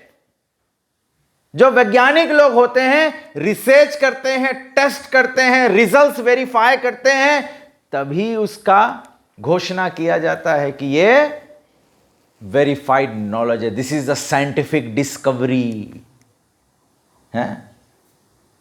इसी प्रकार से भागवत ये साइंस है। जब गोकर्ण ने ऐसे भागवत सुनाया तो हम लोग सब लोग यही जानते हैं, ओ बांस में भूत रहता है, प्रेत रहता है। जो भागवत सुनाया तो बांस फट के गिरा और उसमें से धुंधकारी चला गया, मतलब कि वो प्रेत योनि से मुक्त हो गया, वैकुंठ प्राप्त कर लिया। भागवत के महिमा में जहां जहां भागवत बैठाया जाता है, जहां जहां भागवत सप्ताह किया जाता है, ये कथा तो आता ही है भागवत महात्म्य में। लेकिन हम लोग सोचते हैं ये 7 रोज के कथा है। अरे ये कथा जीवन में जीने के लिए बना है। प्रॉब्लम है हम लोग के कोई नॉलेज राइट जगह पॉइंट नहीं करता है कि इसका मतलब क्या है। अगर एक प्यासे आदमी को अगर कोई पानी दे दे और प्यासा पानी लेकर देखे तो मूर्ख है कि नहीं है? जब प्यासे हो, पानी मिला है, तो अगोरों ने कोई बताई कि पियो, प्यासा आदमी पानी पी लो भाई, हैं? हम लोग के यही दशा है। हम लोग सत्यनारायण व्रत कथा सुनता है, ना प्रसाद के महिमा समझता है। सब लोग सत्यनारायण कथा सुने, अरे भैया लीलावती कलावती के मेन शिक्षा तो ये है कि लीलावती कलावती प्रसाद छोड़ के चला गया। हम लोग अपन घर में रोज भगवान के भोग लगाता है, खाली प्रसाद मंदिर में नहीं मिले। प्रसाद भगवान के आशीर्वाद घर से मिलना चाहिए। तुम्हें निवेदित भोजन करें। रामायण कहता है, मुझे राम कहते हैं, वाल्मीकि मुनि कहते हैं राम को कि भगवान तुम सीता और लक्ष्मण के साथ में उस घर में वास करो जहां तुम्हें निवेदित भोजन करें। हम लोग तो पितर पक्ष में सब पूजा बंद कर दिया है, ना घर में भोग लगाता है, तो पितर के उद्धार कैसे होई? ये मालूम है क्यों अवस्था ऐसा हो गया है? क्योंकि हम लोग धर्म के धंधा बना लिया है। धर्म के बेचा नहीं जाए है। धर्म भगवान के वाणी जो है इसके जीवन में स्वीकार करा जाए। और ये भी चिंता नहीं करो, ये भी चिंता नहीं करो कि पड़ोस वाला स्वीकार कर रहा है कि नहीं कर रहा है। पति पत्नी में भी ना चिंता कर, पत्नी कर रही है कि पति कर रहा है कि नहीं कर रहा है। सबको एक उदाहरण याद कराता हूं। अभी बहुत समय नहीं हुआ है, केवल 4, साढ़े 4-5 साल हुआ है। जब कोविड हुआ था, सब लोग अपन अपन मास्क लगाए घूमत रहा, सब लोग अपन अपन वैक्सीनेशन करत रहा है। कोई एक प्लेट में खाद भी नहीं रहा। क्योंकि सबके मरे से डर लग गया। तो धर्म के क्षेत्र में क्या है? हम लोग मंगताए करे लेकिन लड़कन है, हम लोग मंगताए करे आदमी नहीं सुने। जब मृत्यु आई तब आपन अपन जाइयो कि पूरा परिवार लेके जाइयो? हैं? ऐसे समझना चाहिए। कभी कभी हम लोग कहते हैं ना, अरे अमुक व्यक्ति बड़ा स्ट्रोंग विल्ड है। स्ट्रोंग विल के मतलब क्या है? स्ट्रोंग विल के मतलब है अपना कल्याण समझना, अपना कल्याण समझना है। स्ट्रोंग विल वहीं से आता है, जो सही और गलत का पहचान रखता है और कल्याण समझता है। तो इस प्रकार से बताया गया है कि सभी में यह 5 कार्य होना चाहिए। अन्नदान, गौ सेवा, गौ हत्या नहीं, गौ सेवा होना चाहिए। आप लोग शायद ये छापा देखे होंगे या कई मूर्तियां भी देखे होंगे। गौ में कौन वास करता है? 33 करोड़ देवी देवता। अब गौ सेवा के मतलब समझ में आया? एक सनातन धर्मी आदमी कैसे सके दुर्गा जी शिव जी के माथा टेके और घर पे जो गाय पाला है उसके कसाई खाना में दे दो। है? Make sense? गैया कटवा दिया मतलब समस्त देवी देवता कटवा दिया। तब क्या झंडा ऊंचा रहे हमारा, है? कैसे हो सकता है? हम लोग तो केवल खाली झंडा लेके चल रहे हैं, सब कुछ खोखला हो गया है। ये सीरियस बात है। ये पितृपक्ष का जो मोह हो गया है लोगों में। भगवान का पूजा कभी नहीं बंद होता है, भगवान का पूजा कभी नहीं बंद होता है। कोई मुझे पूछ रहा था, हमारे भले सनातन धर्म में है, जब सौरी हो जाए तभी पूजा बंद हो जाए। अरे सौरी में पूजा जन्म किसने दिया है? माता ने दिया है। बाप के कौन दुख होइगे? परिवार भर में कौन दुख होइगे? हैं? सौरी में माता के केवल ये छूट दिया है, बच्चा जन्मना मतलब दूसरा जीवन प्राप्त कर पाना, उसके लिए 6 हफ्ते का रिकवरी पीरियड है। बाप के कोई रिकवरी पीरियड नहीं है। घर में पूजा बंद नहीं की। जो अपने घर में भगवान को स्थापित किया है, तो एक दिन कैसे भगवान को भोग नहीं लगाओगे? कैसे हम प्रसाद खाना बंद करेंगे? जब हम लोग ये उल्टा उल्टा समझ ले हैं हम लोगन, हैं? ये हम लोग उल्टा समझ लिए हैं।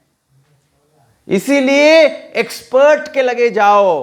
एक्सपर्ट कौन है? गुरु, साधु, शास्त्र।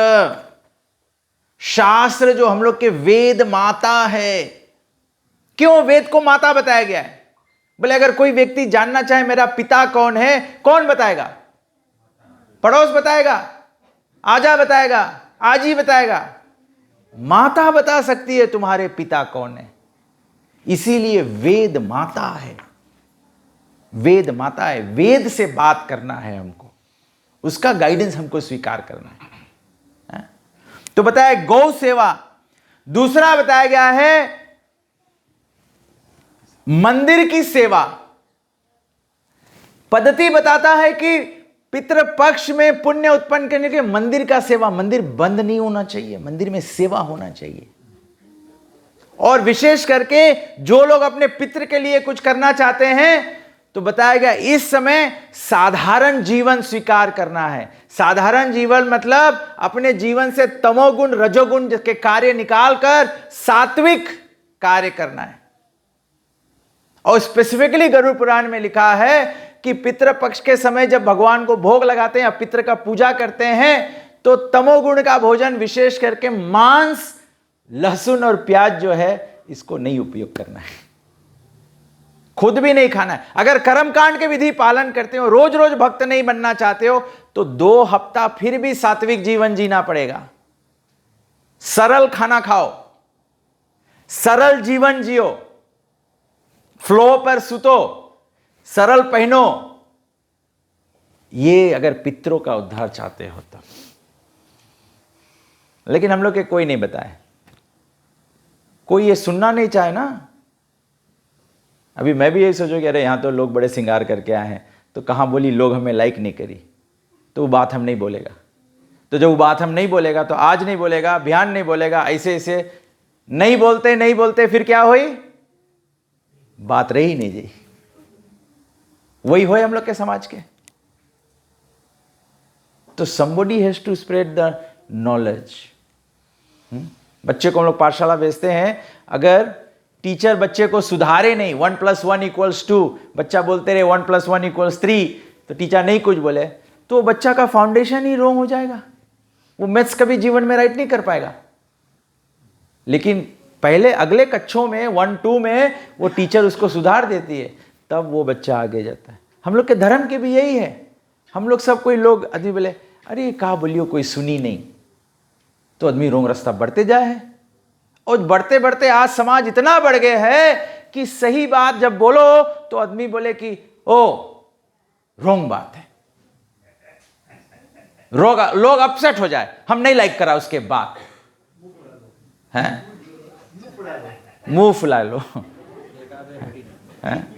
ऐसे नहीं चलेगा। सत्य बात है, ग्रंथ का बात परम सत्य है, भगवान का बात परम सत्य है।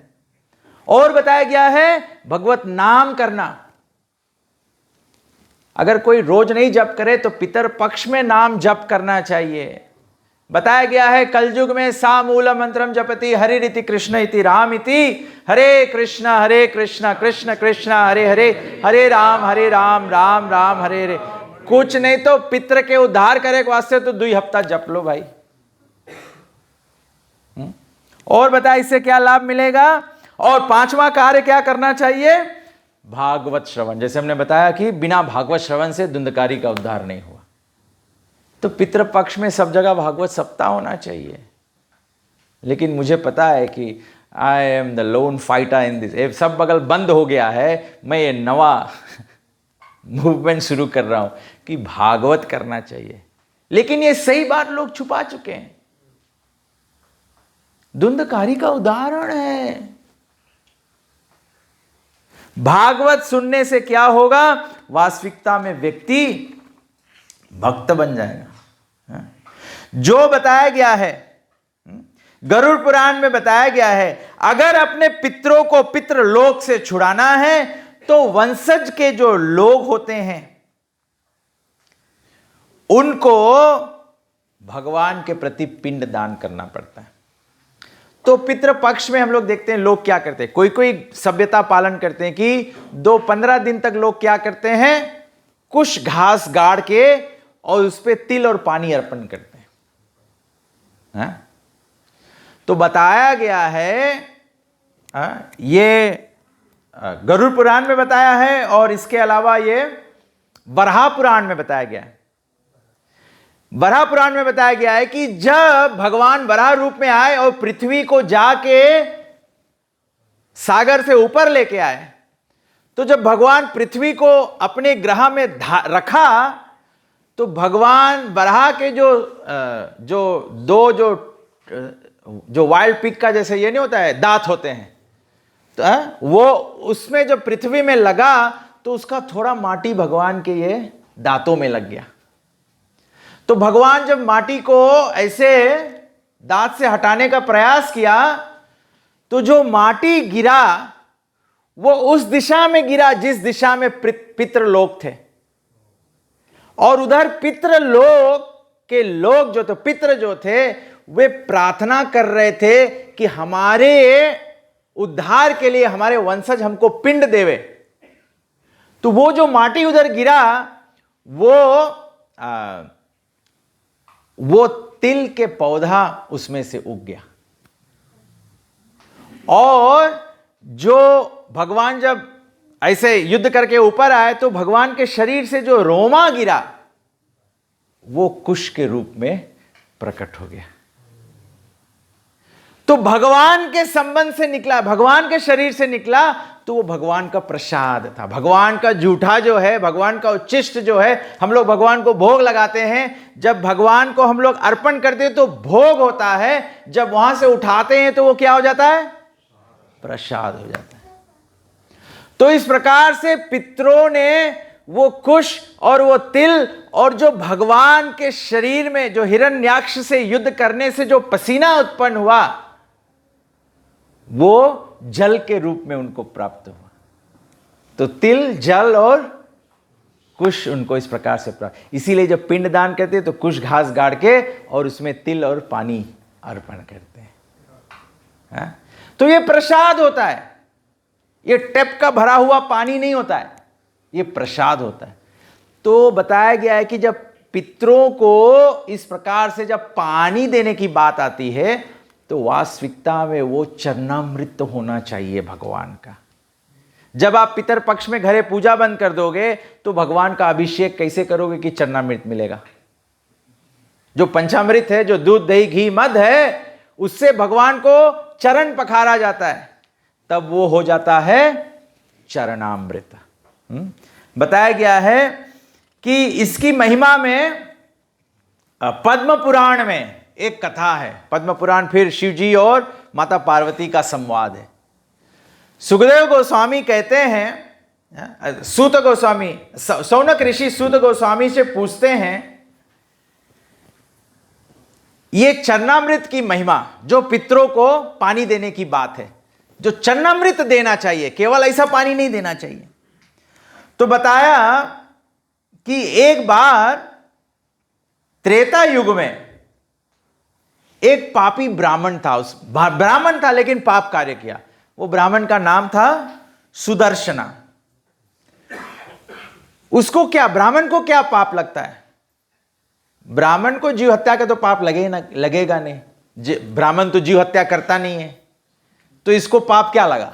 क्या हो सकता है? कोई अनुमान लगाए, ये ब्राह्मण को क्या पाप लगा होगा?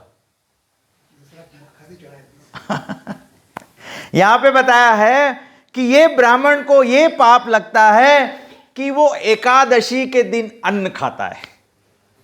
बताया गया है कि जो एकादशी के दिन अन्न खाता है वो अघम पाप खाता। भुजन्ते तु अघम पाप, क्योंकि पाप पुरुष का वास अन्न में होता है।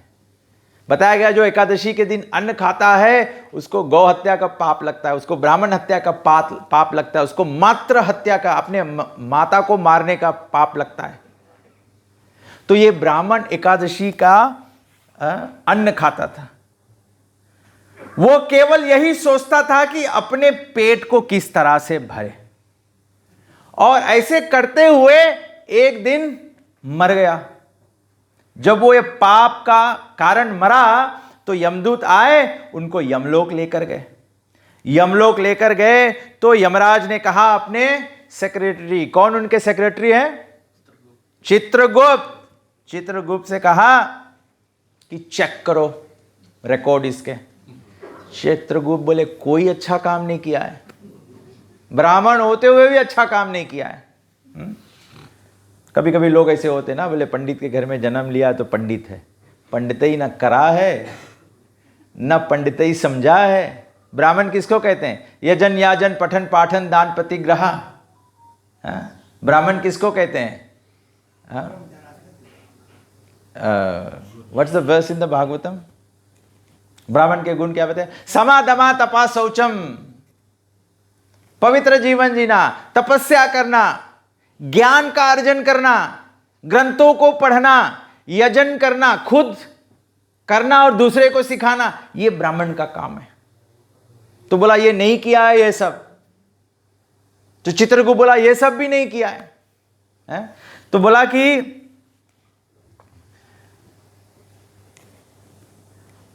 चित्रगुप्त कहता है एकादशी को तो खाता था, जन्माष्टमी और रामनवमी को भी नहीं उपवास किया। ये तो अधम से अधम व्यक्ति है। और इसका फल क्या होना चाहिए? इसको विष्ठा में कीड़ा का जन्म मिले। ही शुड बी, अंग्रेजी में प्रभुपाद जी लिखते हैं, he should take birth as a worm in a stool. जो ये नहीं करता है, आजकल लोग नहीं करते हैं। रामनवमी को उपवास नहीं करते, जन्माष्टमी को नहीं करते, एकादशी को नहीं करते हैं। ये धर्म में पहले उपवास था। मुझे याद है हमारे घर पे जब दिवाली का भी होता था, सुबह से शाम तक उपवास करो, भले मिठाई बने, घर को साफ करके सुंदर अगरबत्ती बार के घर को महकाए रखो और शाम 6 बजे लक्ष्मी जी का, लक्ष्मी नारायण का पूजा करो, तो 12 बजे रात ले वेट करो कि हैं? ये तो सब लोग भ्रम में हो गए हैं कि अब बोले ना मिष्ठान बने सब खाते रहो। नहीं, उपवास करना है, तब है? तो यहां पे बताया गया है कि इसका ये जन्म होना चाहिए। तो सूत गोस्वामी जी कहते हैं ये सुनते हुए यमदूत बड़े ही भयंकर रूप से उसको नरक में फेंक दिया, 100 मनवंत्र में दंड भुगतने के लिए, 400 मनवंतरस। एक ब्रह्मा का दिन 14 मनु से बनता है और इस प्रकार से उसको 100 मनु का समय का दंड भुगतने के लिए कर दिया। तो बताया कि उसके पश्चात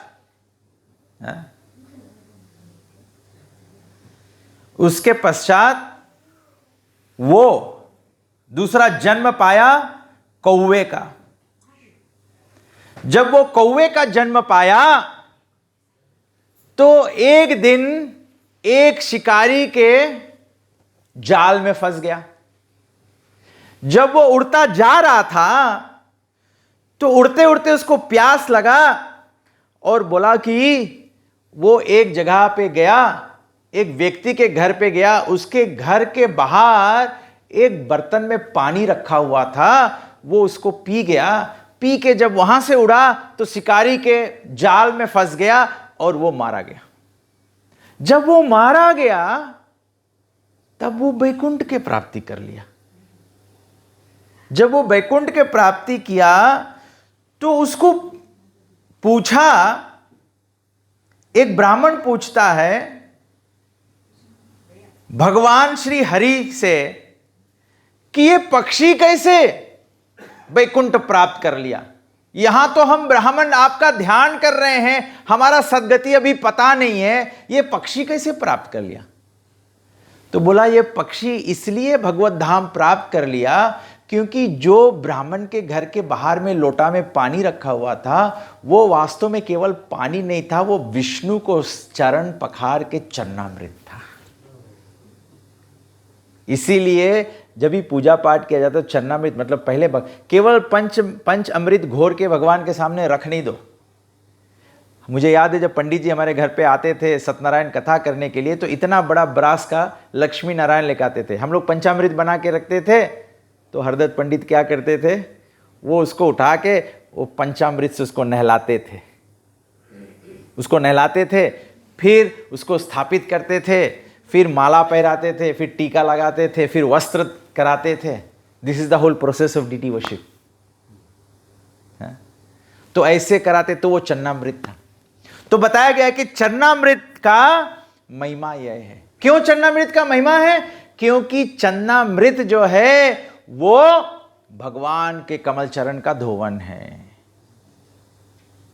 और उसको जो ग्रहण करता है वो जन्म मृत्यु के चक्कर से छूट जाता है।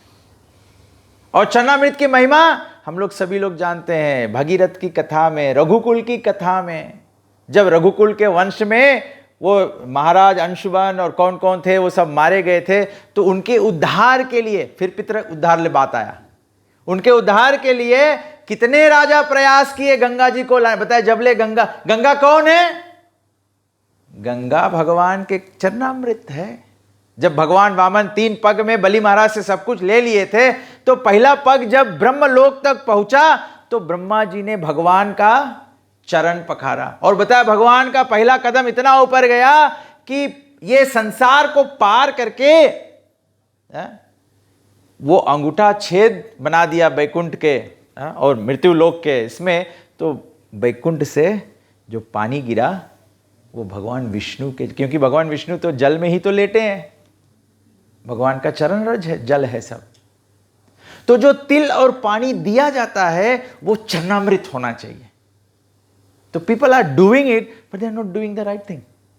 तो राइट थिंग नहीं करोगे तो क्या होगा? पितृदोष लगेगा। बहुत समय ले लिया मैंने ना, मुझे तो ये पितृ पक्ष की कथा में 7 दिन का भागवत करना चाहिए, है 15 रोज का। नेक्स्ट टाइम पितृपक्ष हो तो मैं 15 रोज तक ये बोल सकता हूँ इसके बारे में। बहुत कथा है पितृपक्ष के बारे में, जो लोग को समझ में आ जाए कि पितृपक्ष में क्या करना चाहिए।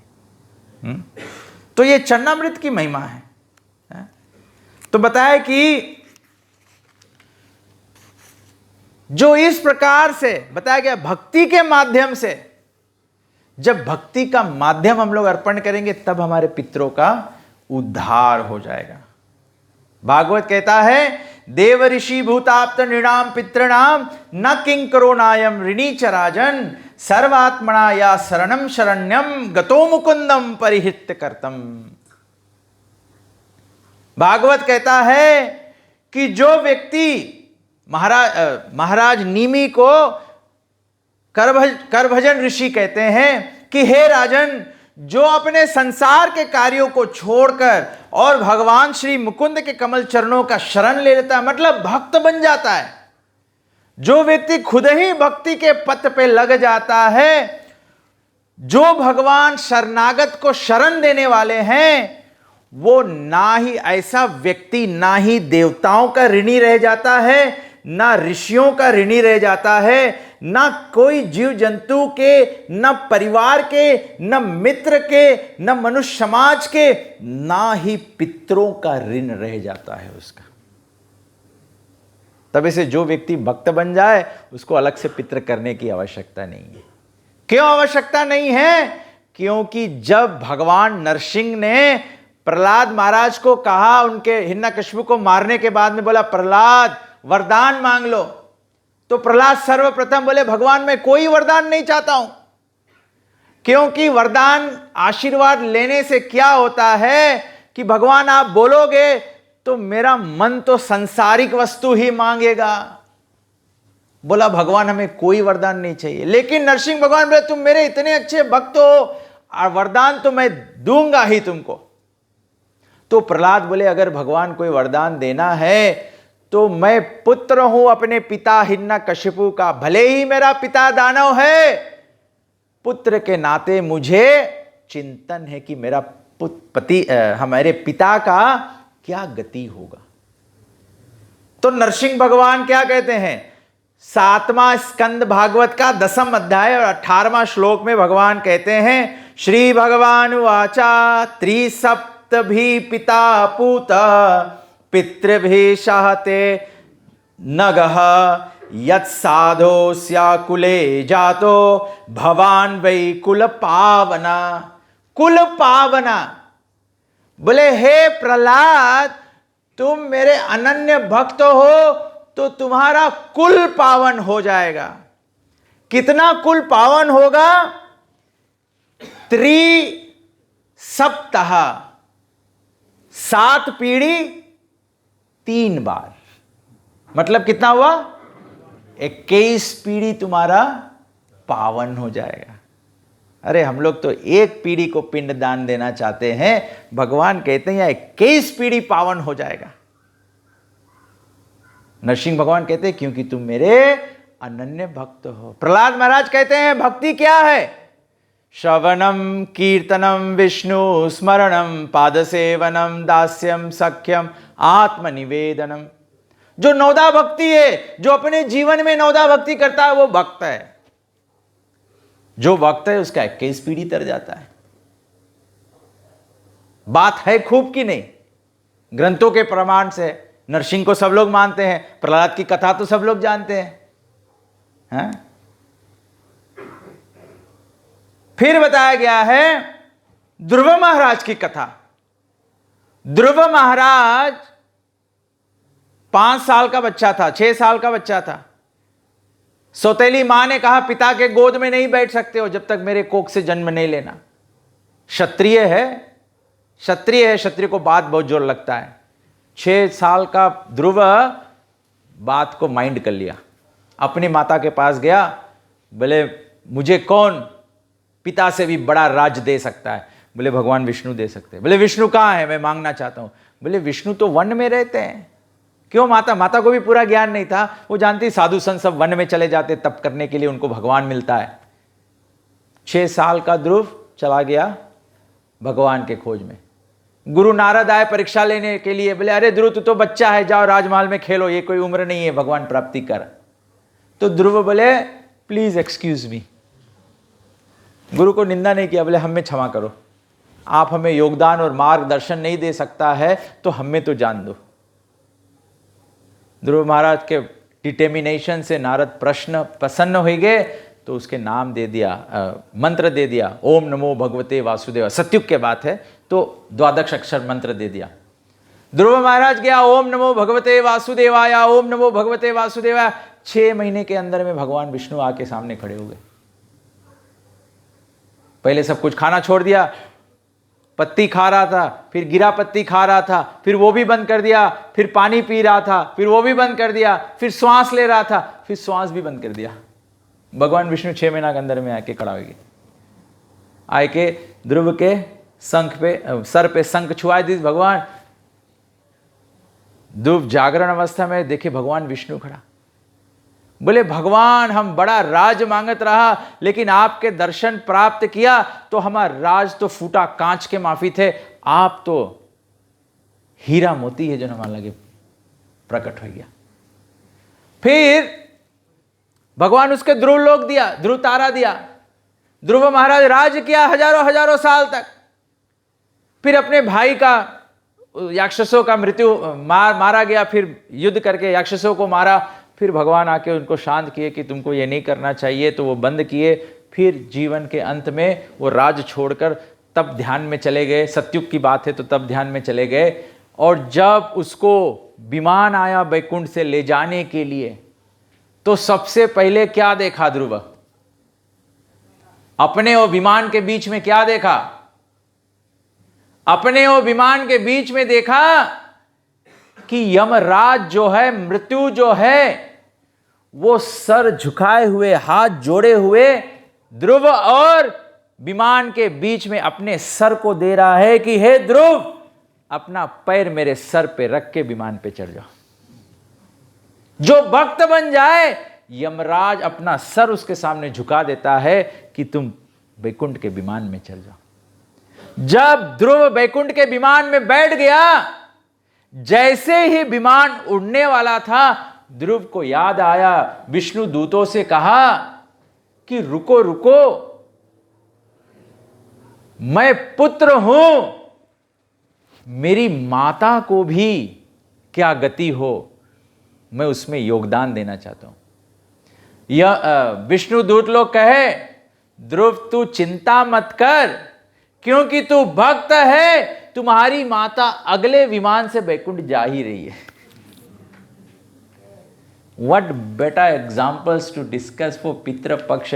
सब लोग पूजा बंद करके बैठे हैं। यहां तो भागवत में भगवान के भक्ति के बारे में ही वर्णन है कि केवल भक्ति करने से पितरों का उद्धार हो जाता है। अगर इतना सुन के, इतना पढ़ के लोग को ज्ञान नहीं होए, तब तो हमें मूड फोड़ लेके चाहिए दीवार में। मैं जितना बात बताया सब ग्रंथ का बताया, स्कंद पुराण, पद्म पुराण, गरुड़ पुराण, भागवत पुराण और Bhagavad Gita. You have to follow the authority. Just like Fiji का कॉन्स्टिट्यूशन यहाँ का सुप्रीम अथॉरिटी है, धर्म का सुप्रीम अथॉरिटी है वेद माता। प्रॉब्लम अभी के समाज में क्या हो गया है, कोई भी छाप हो, कोई भी बुक हो, आगे कृष्ण के छापा लगा है, आदमी सोचिए यही ग्रंथ है। ग्रंथ प्रमाणिक होना चाहिए। हमारे जो टीचर लोग हैं, आप पूछो, कोई भी बुक, कितना बुक आवे है, आदमी खरीद के अपन घरे लड़कन के पढ़ाए है, ABCD सिखाए है ऐसे, लेकिन उस स्कूल में एक्सेप्टेबल नहीं है जबले मिनिस्ट्री के करिकुलम डेवलपमेंट यूनिट उसको अप्रूव नहीं किया है। ऐसे 4 गुरु परंपरा में आता है तब बात ग्रंथ के। और मैं बड़े ही सम्मान से, बड़े ही गर्व से, पाप मूल अभिमान में अभिमान नहीं कर रहा हूं, I am proud of the fact कि हम लोग को ये ज्ञान भगवत गीता, भागवत पुराण गुरु परंपरा में मिला है। इसीलिए आप देखो, जो जो लोग ये गीता और भागवत पढ़ा है, सब हरि बोल बन के बैठा है। ये एविडेंस है। और आप बताओ कौन हरि बोल इसमें से खराब काम करे? अगर मांस नहीं खाए है कोई खराब काम है? रोज ये लोग 4, 8, 10, 16 माला जप करे कोई खराब काम है? ये लोग कोई नशा नहीं करे है, ये खराब काम है? शायद आप कोई जनता होगा कहीं कोई पी विली से नंगोना वंगोना पी ले है, तो they are work in progress. घबराओ नहीं। अस्पताल में जो बीमारी आदमी तो रही, अस्पताल में अच्छा आदमी थोड़े रहे, लेकिन ये भक्ति के अस्पताल है, यहां पे आदमी के राइट करा जाए है? हरे कृष्ण वाले भक्त जो है वो अधार्मिक स्त्री संग, गैर स्त्री संग आदि नहीं करे है, गैर पुरुष संग आदि नहीं करे, कोई खराब बात है? लेकिन ये सब शक्ति आई कहां से है भक्त बने के? भगवत गीता और भागवत पुराण और ब्रह्म मध्व गौड़िया प्रभुपाद संप्रदाय से। अगर ये बत्ती यहां लगा है और इसमें से उंजियार नहीं आवे है, मतलब कनेक्शन में कोई प्रॉब्लम है, चाहे EFL या जनरेटर में राइट से कनेक्टेड नहीं है। जनरेटर में भी कनेक्टेड रही तो थोड़ा देरी उंजियार दे, फ्यूल खलास हो जाए, जनरेटर बुझ जाए, भी बुझ जाए। EFL वाला में कनेक्टेड रही तो हम लोग जनता है कि नहीं गड़बड़ाई, लेकिन संसार के तो कभी कभी हो जाए, पावर ऑफ हो जाए, लेकिन फिर आ जाए। तो we have to be connected in the disciplic succession. So this is our authority, this is our pride in Krishna consciousness. झूठा अभिमान नहीं है, अहंकारी अभिमान नहीं है, ये तो गर्व है कि कृष्ण भक्ति का यह शक्ति है। और कृष्ण भक्ति के शक्ति में बताया गया है, आखिरी बात आपको बताते हैं फिर हम कथा समाप्त करते हैं। भागवत पुराण के अंत में 12वां स्कंद के 3 अध्याय के 50 और 1 श्लोक में बताया गया है, कलेर दोष निधे राजन अस्ति ही एको महान गुना कीर्तनादेव कृष्णस्य मुक्त संग परम व्रजेत। कि कलयुग में सभी कुछ दोष से भरा है, अगर एक ही भक्ति का वस्तु है जो सब महिला के बीच में भी काम करता है, और वो है कीर्तनादेव कृष्णस्य मुक्त संग परम व्रजेत। जो पितरों को छुड़ा देगा, जो मरते हुए व्यक्ति को मोक्ष दिला देगा, परम गति प्रदान करेगा, वो केवल एक ही है। कलयुग केवल नाम धारा, सुमिर सुमिर नर उतरे ही पारा। केवल कीर्तनादेव कृष्णस्य मुक्त संग परम व्रजेत। हरे कृष्णा कृष्णा कृष्णा हरे हरे, हरे राम राम राम हरे हरे, हरे कृष्ण। सभी लोग बोलिए और ताली बजाइए।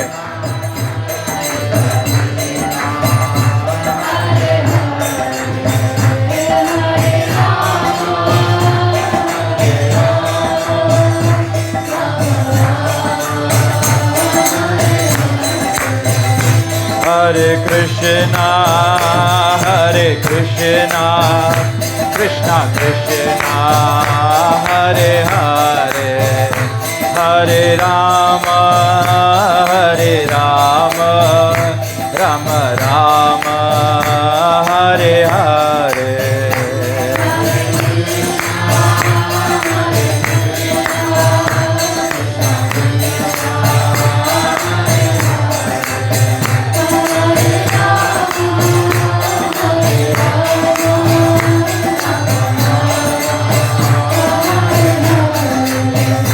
हरे कृष्णा कृष्णा कृष्णा हरे हरे, हरे Ram Ram Ram Hare Hare.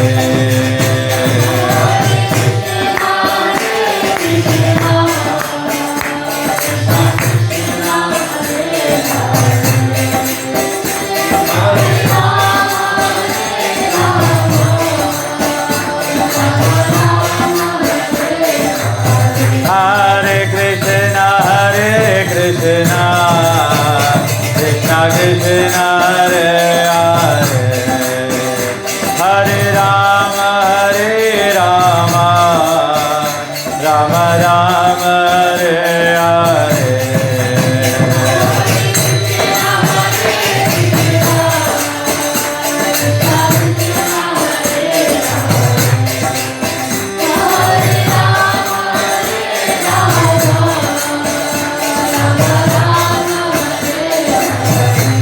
Hare Krishna Krishna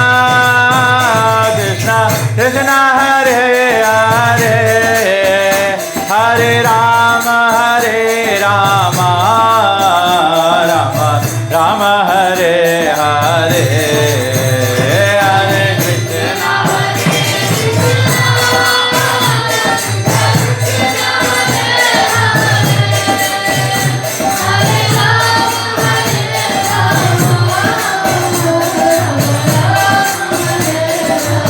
Hare Krishna Hare Krishna Krishna Krishna Hare Hare Hare Rama Rama Rama Hare Hare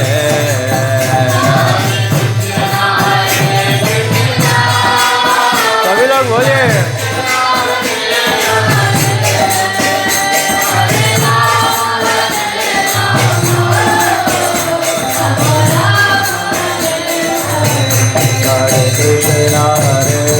Krishna Krishna Krishna Hare Hare Hare Rama Rama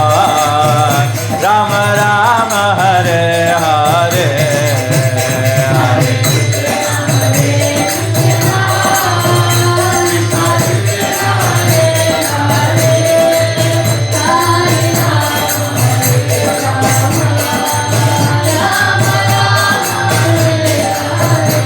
Hare Krishna Krishna Krishna Hare Hare Hare Ram Ram Ram Hare Hare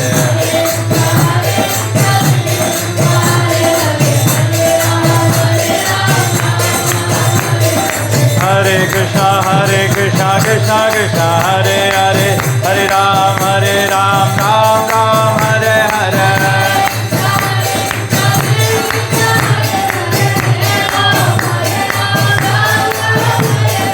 Hare Krishna Krishna Krishna Hare Hare Hare Ram Ram Ram Hare Hare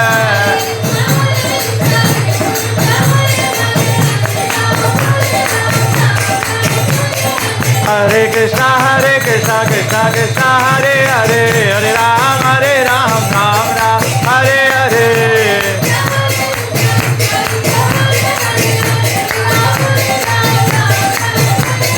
Hare Krishna Krishna Krishna Hare Hare Hare Ram Ram Ram Hare Hare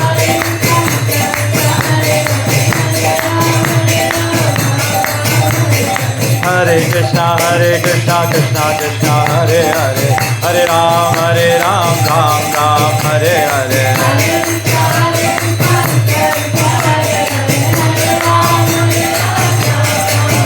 Hari Bol Hari Bol Hari Bol Gaura Hari Bol Hari Bol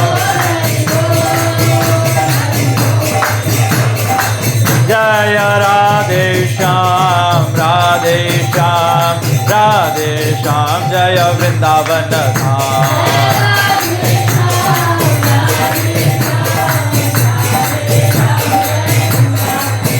Jaya Sitaram Sitaram Sitaram Lakshmana Bhakta Hanuman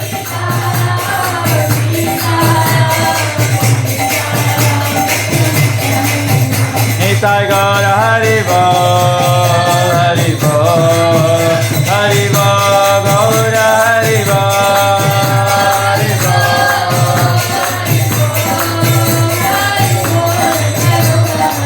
Jaya Jaya Prabhupada Prabhupada Prabhupada Jaya Prabhupada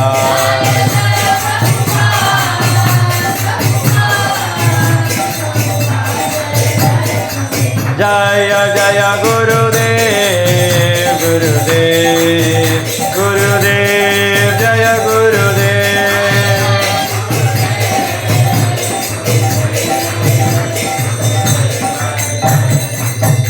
Jai Shri Sitaram Lakshman Bhakt Hanuman ki Shri Shri Radha Krishna Bhagavan ki ग्रंथराज Shrimad Bhagavat Mahapuran की श्रीमद् भगवद गीता की श्री कृष्ण नाम संकीर्तन की, अनंत कोटि वैष्णव वृंद की, शिल प्रभुपाद की, गौ प्रेमानंदे हरि हरे कृष्णा। तो दूसरा प्रोग्राम है, हम लोग भगवान की आरती करेंगे। हम प्रश्न पूछने का मौका आपको आरती के बाद में देंगे। जब प्रसाद बट रहा है, आपको कोई प्रश्न है तो please we can talk about it, कोई क्लैरिफिकेशन चाहिए तो, क्योंकि थोड़ा समय हो गया है। तो आरती का प्रोग्राम है कि हम लोग तुलसी का यहाँ पर बीच में पूजन करेंगे। तो सभी लोग बारी बारी से तुलसी का 3-3 बार परिक्रमा करके, और फिर यहाँ आप आरती प्लेट बनाया है भक्तों ने, तो आप फिर बारी बारी से भगवान का आरती करते हैं, ठीक है। और सभी लोग भगवान को प्रार्थना कीजिए, स्मरण कीजिए। तुलसी के परिक्रमा में बताया गया है, यानी कानी चापा पानी ब्रह्म हत्यादिकानी चा तानी तानी प्रणश्यंती प्रदक्षिणा पदे पदे। 3 बार तुलसी का परिक्रमा करते बताया। हर एक कदम इस प्रकार से लेने से अगर कोई ब्राह्मण हत्या का भी पाप किया है वो भी कट जाता है। और जब आप भगवान को आरती अर्पण कर रहे हैं तो अपने आप पितरों को स्मरण करें, भगवान से प्रार्थना कीजिए कि भगवान हमको वो समझ दे जो हमने कथा में सुना है, और हम अपना संपूर्ण श्रद्धा आपको अर्पण कर रहे हैं और हमारे पितरों का उद्धार हो जाए है। और क्या होगा, जब आप भक्ति करके पितरों का उद्धार कर लेंगे तो सालों साल पितृ पूजा नहीं करना पड़ेगा। जब वहां से छूट जाएगा, वैकुंठ पहुंच जाएगा, तब किसको पिंडदान करोगे हैं? और हम लोग देखता है अभी के समय में हम लोग के लड़कन लोग को ये सब करे वरेला नहीं है हम लोग तो करता है, लड़कन आगे चल के नहीं करिए। तो बेस्ट है हम लोग भक्ति के बिजनेस करके भक्ति में समर्पित हो जाओ, आत्मसमर्पण हो जाओ। भगवान कहते हैं सर्वधर्मान परित्यज्य माम एकम शरणम व्रज हम सर्व पापेभ्यो मोक्षयिष्यामि मा शुचा। भगवान बोले डरो मत, मैं मोक्ष प्रदान कर दूंगा और भगवान हमारे सभी वंशज को उतार देंगे, ठीक है। तो सब लोग तुलसी का प्रार्थना करते हैं, फिर उसके बाद में Prabhu ji can lead the kirtan and then continue to the aarti mahamantra, ठीक है। वृंदाय तुलसी देव्याय प्रियाय केशव सचा कृष्ण भक्ति पति देवी सत्यवते नमो नमः।